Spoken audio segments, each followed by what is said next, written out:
dosa Adam, kita semua dikutuk. Karena dosa Adam dan Hawa, bumi diambil dari Adam menjadi milik setan. Kita tahu bahwa sekarang dunia ini sudah diambil alih daripada Adam dan Hawa. Ingat, dunia, Tuhan menciptakan Adam dan Hawa untuk ditempatkan di dunia. Dan Tuhan juga yang membuat Lucifer ke dalam dunia. Apa itu sebetulnya sama? Mungkin juga dengan Tuhan. Karena apa? Iblis itu bilang, Tuhan, kamu menciptakan manusia, belum tentu manusia setia. Apakah dia setia? Kalau engkau membuang aku ke dunia, engkau sudah membuang aku Lucifer ke dunia. Engkau menciptakan manusia, aku tidak yakin manusia juga setia. Betul nggak? Tapi ternyata betul. Karena iblis kan mencobai. Pada saat Ayub, iblis mencobai nggak? Yes, iblis mencobai. Pada saat Ayub adalah orang yang setia, yang orang-orang yang benar di zamannya. Dia hidup tidak bercacat celah. Benar nggak?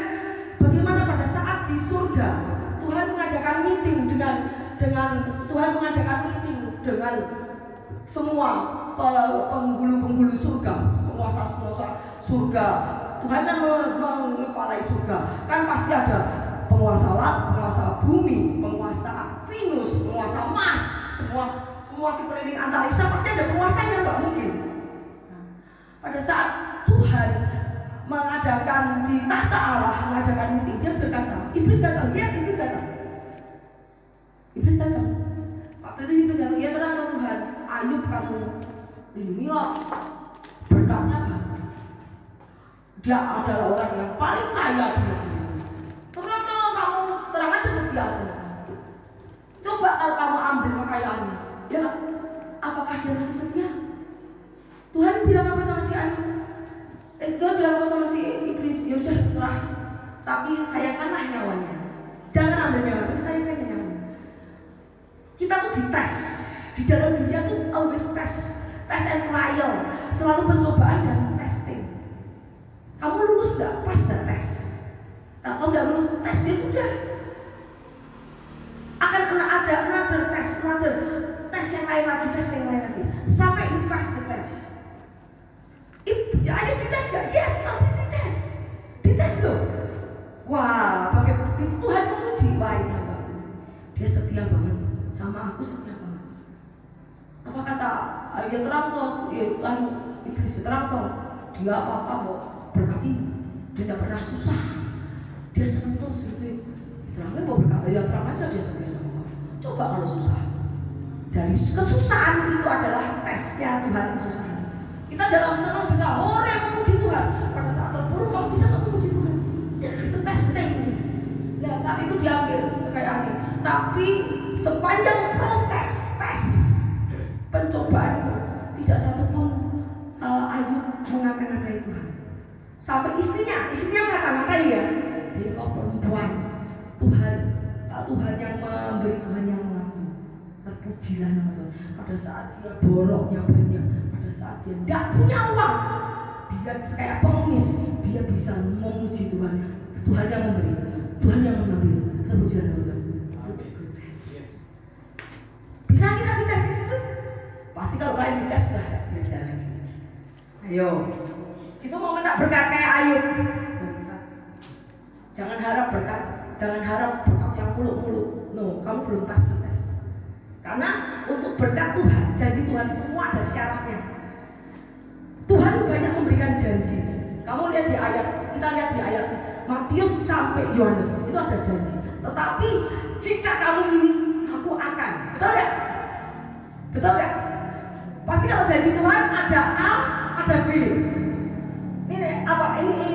Jika kamu akan memberikan, aku akan memberikan mahkota kehidupan. Aku akan memberkatimu. Kamu akan ini. Tapi kamu jangan belakangnya doang yang mau diambil. Depannya nggak mau Tuhan. Aku mau belakangnya itu udah bisa. Nggak bisa, itu harus jadi kesatuan. Jadi kalau melakukan A, kamu harus melakukan B.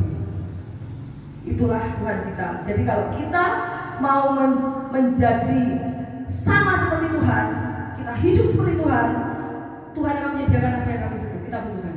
Seperti kita dibalikkan sama Tuhan ke seperti Adam dan Hawa. Gimana Adam dan Hawa? Enak banget. Nggak makan, mancing tinggal mancing. Itu semua disediakan di Taman Eden. Apakah dia harus susah payah? Oh enggak susah payah. Apakah onak dan duri yang menjadi makanannya? Oh enggak. Jelas ya. Jadi maaf nih, mati terus. Ya. Jadi pada waktu Tuhan naik ke surga, Tuhan sudah berpesan, jadikan semua bangsa muridku. Ayo, pesan Tuhan apa? Kita lakukan ya. Saya melakukan loh. Begitu Tuhan bilang, Tuhan jadikan bangsa muridku. Oke, sekarang saya sudah pikir tidak akan di gereja lagi. Jadi ke gereja saya kemarin bilang sama suami bahwa kita harus pelayanan sebulan sekali keluar. Kemana aja sebulan sekali keluar. 3 kali kita menggalakan, 3 minggu kita menggalakan, sebulan sekali keluar. Jadi minggu depan saya harus ke Sulawesi Utara. Minggu depan lagi saya sudah ke Juju apa itu daerah mana saya nggak ngerti. Tapi saya sudah bicara sama suami bahwa Tuhan bilang jadikan semua bangsa muridku. Jadi saya sudah mengagendakan bahwa sebulan sekali saya harus keluar kota untuk menjadikan semua bangsa muridku. Sekarang saya mengajar kalian juga harus mengajar orang banyak. Itu yang dilakukan Tuhan. Yesus pada waktu di dunia 12 orang, sekarang menjadi berapa? Berapa puluh ribu, berapa puluh juta, ya kan?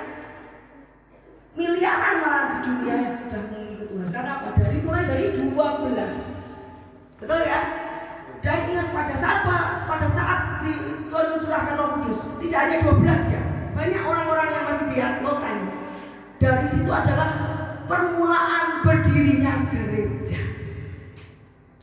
Gereja itu mulai pada saat Pentakosta, itu permulaan berdirinya gereja. Buat Tuhan, Kristianiti, kekristenan itu dimulai pada saat Tuhan, pada saat Yesus memberikan Roh Kudus di loteng. Itu permulaannya Kristen.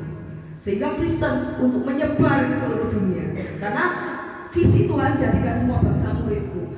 Tuhan juga menyuruh Paulus. Paulus disuruh kemana? Roma, Yunani, keluar dari Israel. Israel sudah diinjili oleh 12 murid Yesus. Tetapi keluar di Israel, Tuhan menyuruh Paulus untuk menginjil. Keluar dari Israel, keluar ke Roma, ke Efesus, ke Filemon, kemana, ke Laodikia, kemana itu? Ke Yunani. Itu semua penginjilan dari Rasul Paulus. Sehingga kita bisa menjadi umat Kristen segini banyak. Mulai dari 12. Jadi dari segini yang ada, start penginjilan. Apa yang Yesus kerjakan, kamu kerjakan. Dari situ berkat akan mengalir. Jangan nunggu, Tuhan aku nunggu duit dulu. Ingat Tuhan berkata, kalau engkau menginjil janganlah membawa bekal. Ada nggak di Alkitab? Yes.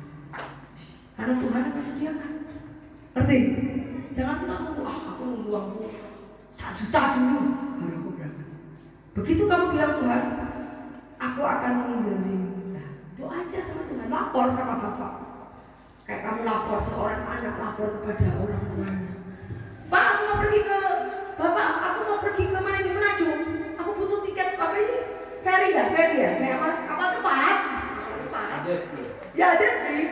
Pak, aku mau ke Manado. Aku butuh jet ski kapal cepat. Benar nggak? Ya kan? Nah, kirim uang kaki. Kalau kamu bilang sama Tuhan, aku mau menginjil dari sini. Betul nggak? Uang pasti sediakan. Karena itu jadi Tuhan. Kalau engkau lakukan apa yang aku kerjakan, mintalah sesuatu padaku, aku akan melakukannya. Supaya namaku dipermuliakan. Supaya nama Tuhan dipermuliakan. Jangan sampai orang lain bilang, katanya Kristen katanya diberkati. Mana? Minta-minta sama orang. Bener. Kalau kita Kristen tapi kita minta sama orang, katanya bapaknya hebat, bapak di surga hebat. Mana? Tuh orang dunia bisa ngomong sama kita malu nggak? Mana katanya bapak di surga hebat? Bapak di surga hebat. Kok kamu masih minta uang sama orang? Jangan, no.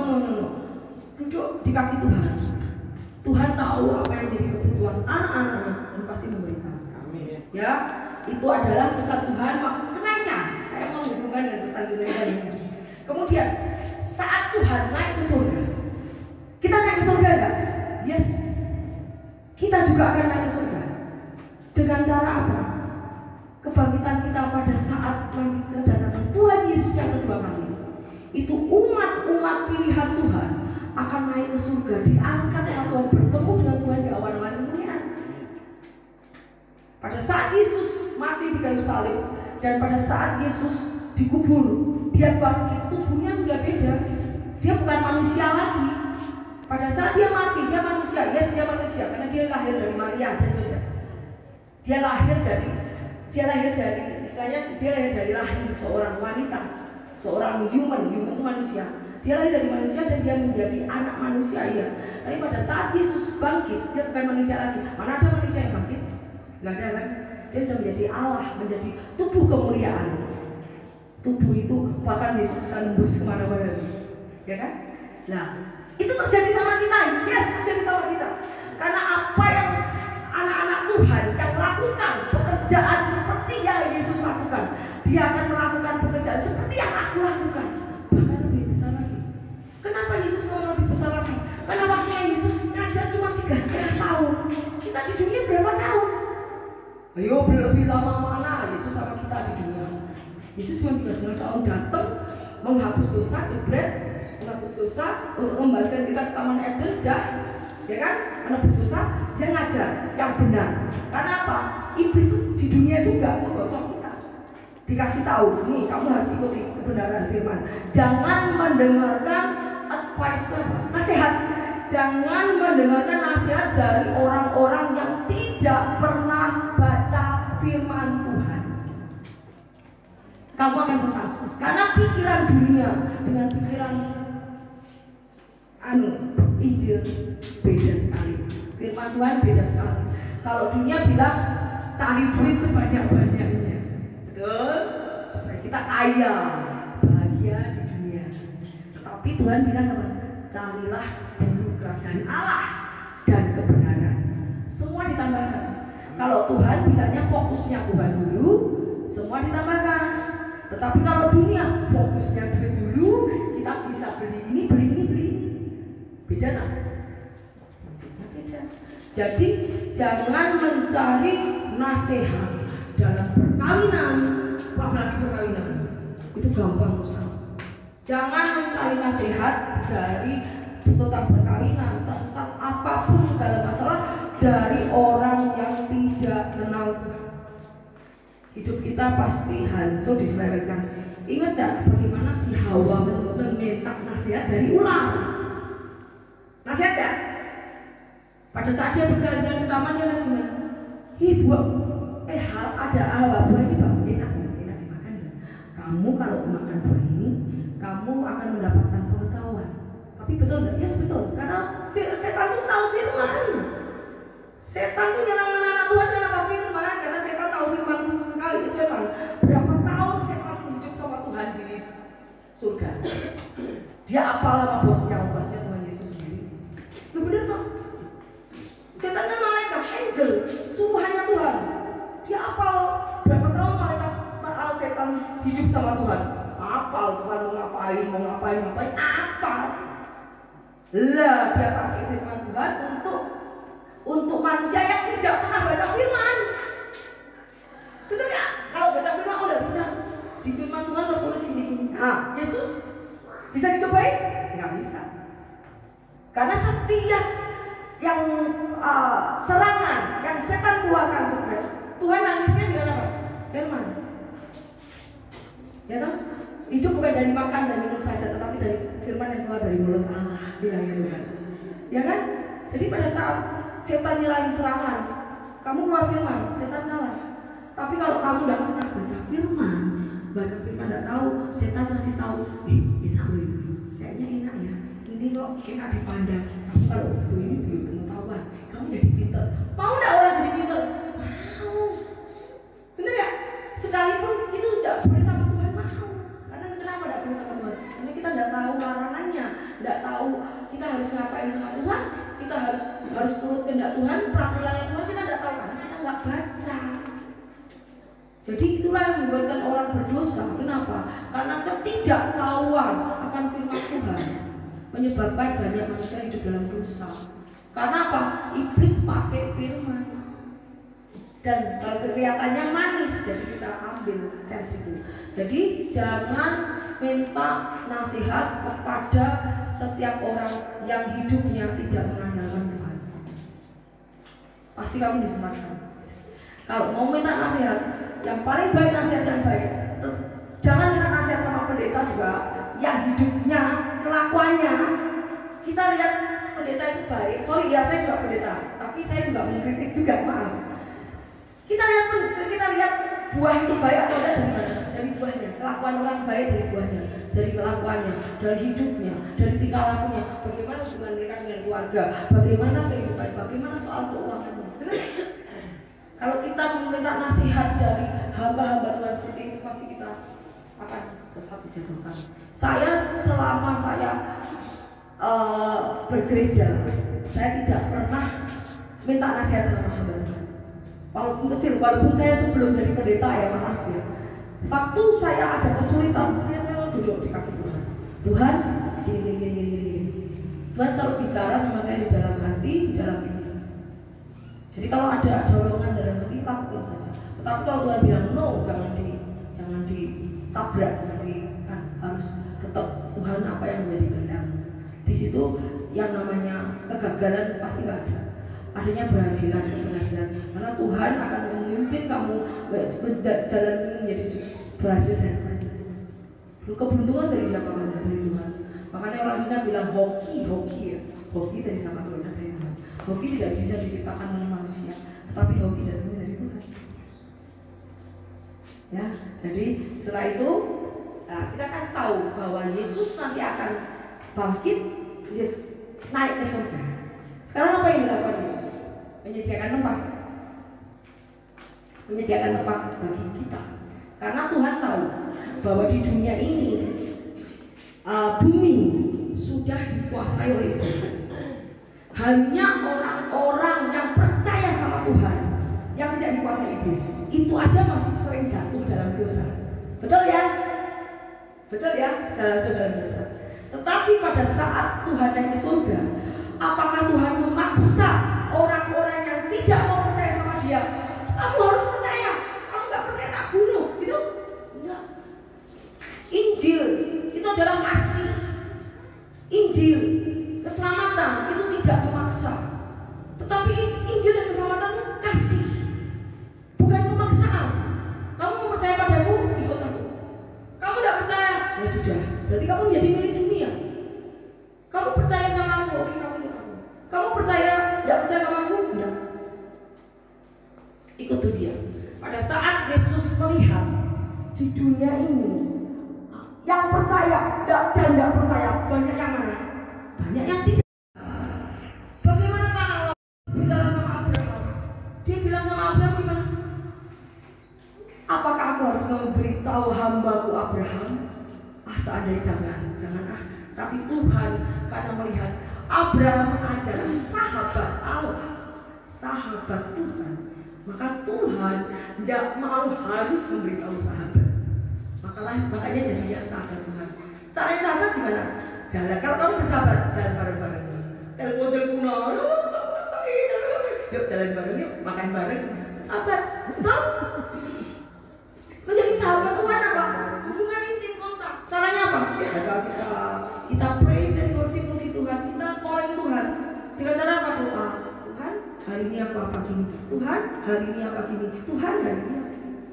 Itu kita membangun hubungan intim dengan Tuhan. Jadi pada saat dunia sudah banyak orang yang berdosa dibandingkan dengan orang yang tidak berdosa yang ikut Tuhan, Tuhan bisa menghancurkan atau tidak? Ingat cerita tanah Lot. Karena cerita di perjanjian lama itu akan menjadi tipologi. Dari tipologi itu adalah persamaan dari perjanjian lama. 2000 tahun lagi akan terjadi di masa sekarang.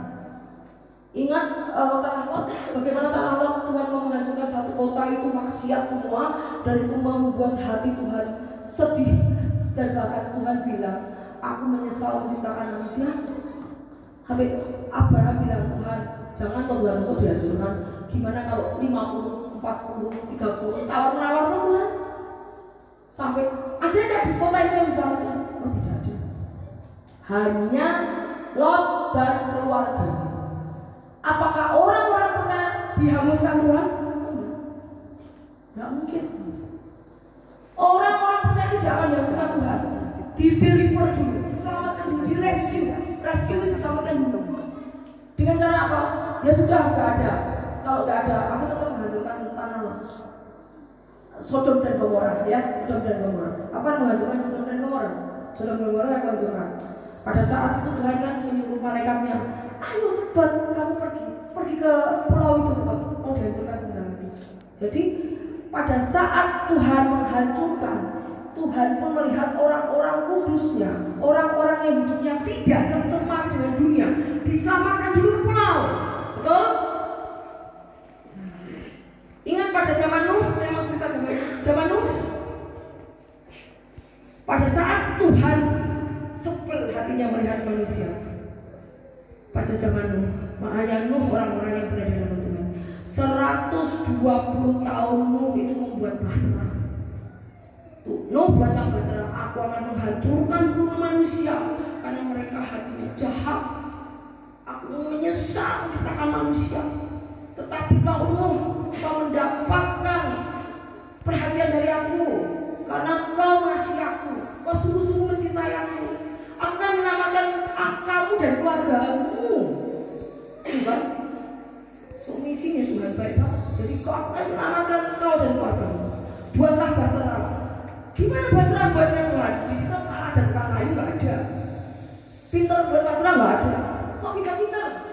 Tuhan yang kasih hikmah. Tuhan yang kasih roh kepandaian. Jadi Tuhan itu yang menguasai dunia, roh kepandaian, roh kepintaran, roh skill apa saja Tuhan bisa kasih. Yes, Tuhan bisa kasih.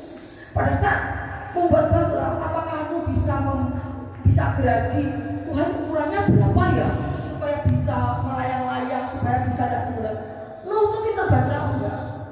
Nuh tuh penanam anggur, perkebunan mana bisa jadi arsitek? Betul? Saya kalau lihat baca ini, gila amazing benar-benar, amazing sekali. Jadi saya kok enggak tahu ini dari lama ya. Dulu saya kan pekerja bisnis, bisnisnya cari uang. Tetap saya kan gereja, habisnya cari uang. Setelah saya mengingat rahasia juga, wow, so ini sangat luar biasa. Nah, saat itu Nuh membuat bahtera, dikasih tahu Tuhan, buatlah ini. Berukurannya yang kasih tahu siapa? Tuhan sendiri. Apakah Tuhan tidak the good carpenter? Apakah Tuhan bukan seorang tukang kayu yang hebat? Iya, semua tidak ada yang dilakukan. Tuhan membuat bahtera. Dan ingat, 120 tahun Nuh membuat bahtera. Mau tanya, berapa yang masuk ke dalam bahtera? Banyak? Berapa? 8. Siapa? Hanya Nuh dan keluarganya. Gila, bayangkan penginjilan 120 tahun gagal. Seluruh dunia itu yang selamat hanya 8 orang. Ngeri ya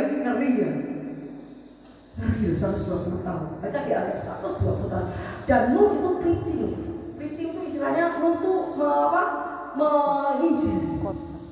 menginjil selama 120 tahun. Baca di Petrus 2. Di Petrus 2 bahwa Nuh menginjil selama 120 tahun. Ini mati terus. Baca di Petrus 2 ya. Ya, saya bacain di Petrus 2.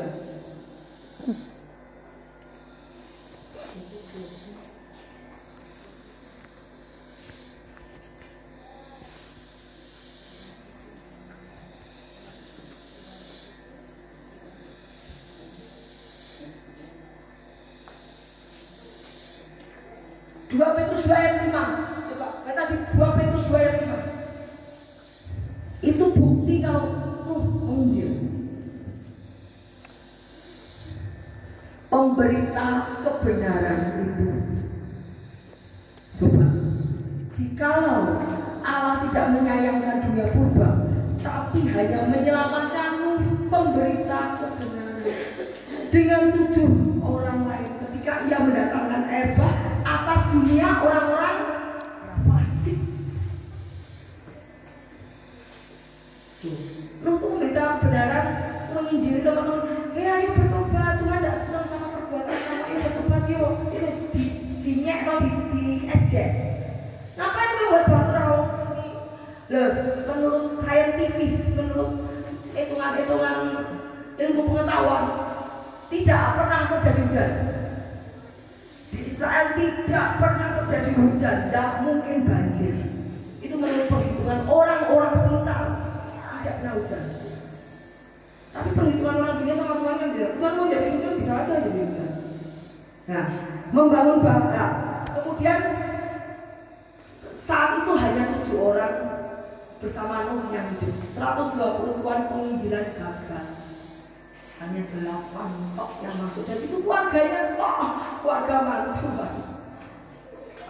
Lihat, apakah itu akan terjadi di zaman sekarang? Yes. Ini akhir zaman. Ini akan terjadi sekarang, ya. Sedikit sekali orang yang akan diangkat seperti Yesus berangkat, karena sedikit sekali orang yang memberitakan Injil, sedikit sekali orang yang melakukan kehendak Tuhan. Sedikit sekali orang yang percaya sama Tuhan, karena sudah dikontaminasi dengan orang-orang fasik, sudah mendapat pencemaran dari orang-orang sekitar kita. Ini akhir zaman. Pada saat nanti kita masing-masing akan terangkat. Kita lihat ayatnya ya. Saya punya ayatnya.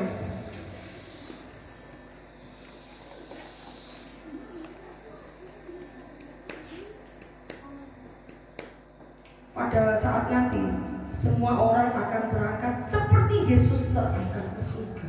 Wow, dahsyat banget. Pada saat itu akan terangkat ke surga.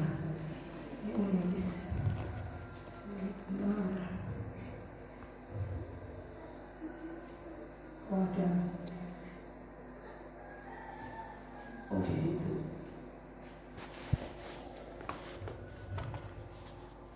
Pada saat nanti Tuhan akan ada pada saat nanti orang-orang yang mati akan dibangkitkan. Orang-orang yang mati dalam Kristus, yes, dalam Kristus. Yang tidak dalam Kristus dibangkitkan, oh tidak.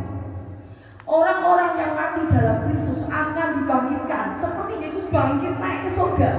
Kita juga seperti Yesus bisa naik ke surga. Oh my God, so amazing. Jadi orang-orang yang mati dalam Kristus, yang dikubur, itu akan bangkit kembali dan mereka akan naik ke surga sama seperti Yesus. Dan orang-orang yang kita yang masih hidup akan diubahkan tubuh kita menjadi tubuh kemuliaan naik ke surga. Tuhan sudah menunggu di sana untuk penyelamatan orang-orangnya, seperti Tuhan menyelamatkan Nuh, seperti Tuhan menyelamatkan Lot dari Sodom Gomora. Ini terjadi sebentar lagi. Sudahkah kalian bertobat? Sudahkah kalian yakin bahwa kalian diangkat atau kalian ditinggal menjadi milik dunia? Ayo, apakah kalian sudah yakin bahwa Tuhan, aku pasti terangkat, pasti aku akan diangkat Tuhan, diubahkan menjadi tubuh kemuliaan, dan Tuhan sudah menunggu di atas kemuliaan, di atas awan-awan. Apakah sudah yakin? Kalau yakin, aku akan bahagia. Aku tidak peduli dengan dunia, setahun, 2 tahun, 4 tahun, 5 tahun ke depan, saya nggak peduli, karena saya sudah bahagia.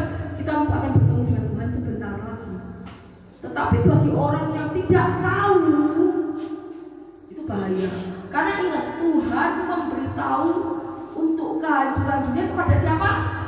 Sahabatnya. Ayo, ya. Dan sahabat Tuhan, mungkin kalian tidak tahu. Saat itu mungkin Lot tidak tahu kalau bumi mau dihancurkan. Tapi bagusnya Lot percaya sama perkataan Abraham. Benar nggak? Lot, kamu keluar dari kota Sodom Gomora karena Tuhan mau menghancurkan negeri itu. Lot percaya nggak? Percaya. Dan dia diselamatkan. Tapi kalau Lot, Abraham enggak, aku nggak percaya. Nah, mati nggak? Mati. Tuhan sudah memberitahu kepada sahabat-sahabatnya bahwa akan ada pengangkatan orang-orang kudus. Kalau kalian belum diberitahukan, saya memberitahukan kepada kalian. Bersiaplah, siapkan dirimu, karena dunia akan dihancurkan karena sudah terlalu banyak orang yang jahat dibandingkan orang yang baik. Dan Tuhan siap menyediakan penyelamatan bagi umat-umat pilihan. Jadi sekarang sebelum itu terjadi, lakukan kehendak Tuhan. Buka, baca yang penting di kitab Matius, Markus, Lukas, Yohanes 4 pasal aja. Yang tidak suka baca Alkitab 4 ayat 4 itu aja. Matius, Markus, Lukas, Yohanes. Lakukan apa seperti Tuhan lakukan. Perkatakan seperti yang Tuhan katakan. Dan tunggu bahwa Tuhan akan mengangkat kita dan bertemu dengan Dia. Amin ya. Jadi dunia ini akan dihancurkan dan diberitahukan kepada sahabat-sahabat Allah.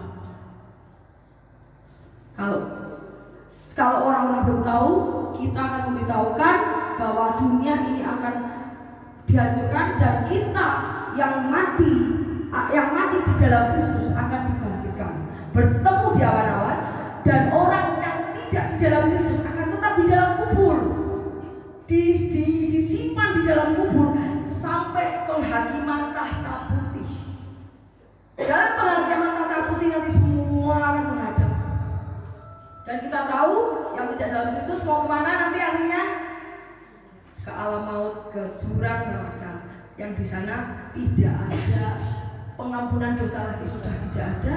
Yang adanya ratang tangis, retak gigi. Kamu mau minta ampun sudah percuma. Tidak ada kesempatan lagi. Kesempatan kita meminta pengampunan sama Tuhan. Kesempatan kita bertobat sama Tuhan hanya pada saat kita masih hidup. Kalau pada saat Tuhan sudah datang di awan-awan, sudah tidak ada kesempatan lagi. Itu masa anugerah sudah tertutup. Kita tidak tahu kapan Tuhan datang. Kedatangan Tuhan seperti pencuri yang datang pada saat kita tidur. Pencuri datang, bangun-bangun, loh, barang kok habis semua. Loh, ada pencuri masuk. Telat, terlambat. Kita tinggal di dunia akan mengalami penyaksian, penganiayaan, mengalami gempa, mengalami kelaparan, mengalami kemiskinan karena perang sudah di mana-mana. Kalau daerah ini dibom, apakah ini akan subur? Tidak bisa. Radiasi nuklir. Bisa kamu tanam padi? Bisa kamu tanam jagung? Bisa tanam? Tidak bisa. Kalau ini sampai amit-amit ya, kalau sampai Rusia ngebom sini, kering tanahnya jadi kering. Kamu mau nanam apa dari situ? Kelaparan. Jadi gimana? Kamu mau beli ayam bisa mahal. Inflasi yang terjadi, mata uang itu bisa jadi 100.000 bisa jadi 5 rupiah. Negara kekurangan uang, bunga di bank bisa jadi tinggi sekali. Yang punya pinjaman hati-hati. Karena apa? Kamu negara butuh uang. Ayo deposito, dinaikkan tingginya bunga. Seperti pada tahun 1998. Kemudian yang minjem kalau bunga deposito naik, pinjaman naik enggak? Naik lagi. Kayak semua. Kamu bisa saat itu, Tuhan aku menderita sudah tidak bisa, fracture sudah terjadi. Dan kamu yang tertinggal di bumi akan mengalami penderitaan demi penderitaan sampai kamu pengen mati, tetapi maut tidak menghampiri. Kamu saat itu pengen mencari kematian tapi tidak bisa. Karena masa anugerah sudah ditutup. Masa anugerah hanya terbuka sampai Tuhan menjemput kita di langit-langit. Kita semua diangkat bersama-sama. Tetapi pada saat yang tertinggal, kamu harus membayar dirimu dengan kamu mati sebagai martir. Kalau kamu mati sebagai martir demi membela Tuhan Yesus, yes, jiwamu, tubuhmu mati tapi rohmu sudah diterima di atas. Kalau kamu menyayangkan tubuhmu, menyayangkan anakmu, menyayangkan suamimu, menyayangkan siapamu, ayo jangan. Kamu semua udah tahu, sudah tidak ada pengampunan lagi. Kamu tahu, kalau kita tahu bahwa kita akan dilemparkan ke alam maut, api neraka. Karena pengampunan anugerah itu adalah saat Yesus menebus dosa kita di kayu salib. Tapi saat masa anugerah itu sudah selesai, itu saat Tuhan datang di awan-awan, itu kamu mau minta ampun, mau doa jengking-jengking sudah tidak bisa. Pada saat nanti masanya datang, kamu aduh Tuhan aku minta ampun, aduh Tuhan aku ampuni, tidak bisa. Kamu harus mengalami trial, pencobaan di bumi. Ingat Sadrak, Mesyak, Abednego, 7 kali dia dimasukkan ke perapian. Tuhan juga akan mencobai umat-umatnya yang tertinggal. 7 kali panasnya pencobaan melalui kelaparan, gempa bumi, banjir, tsunami, terus kemudian kekeringan, bahan pangan gak ada, uang gak ada, perang macam-macam, terus kemudian penyesatan antikris, yaitu penyembah penguasa setempat. Penguasa ya, kamu kan harus menyembah penguasa tempat dan yang membelokkan Fir'aun. Itu menjadi ujian bagi imanmu. Sudah siapkah kamu? Tuhan berkata kalau waktunya saja tidak saya persingkat, semua manusia tidak akan selamat. Jadi sekarang tugas saya adalah siap-siaplah bahwa Tuhan sudah menunggu kita. Waktunya kapan saya tidak tahu. Kalau saya ngomong waktu saya sesat, karena tidak seorang pun yang tahu. Anak-anakku tidak tahu, hanya Bapak yang tahu. Tapi Bapak sudah, anak sudah mempersiapkan semuanya. Tinggal waktunya kapan datang, sudah datang, dan di situ tidak ada pengampunan lagi. Jadi sebelum waktunya datang, mari kita kerjakan seperti yang Yesus kerjakan. Berkat itu mengikuti, karena janji Yesus ada A, ada B, ada A, ada B. Tidak bisa kita mau berkatnya doang tapi tidak mau melakukan A, tidak akan terjadi. Itu adalah prinsip kerajaan surga, prinsip janji-janji Tuhan. Kamu melakukan A, kamu mendapat B. Kamu melakukan ini, kamu mendapat B. Oke, kita aja. Ini adalah pesan-pesan dari saya.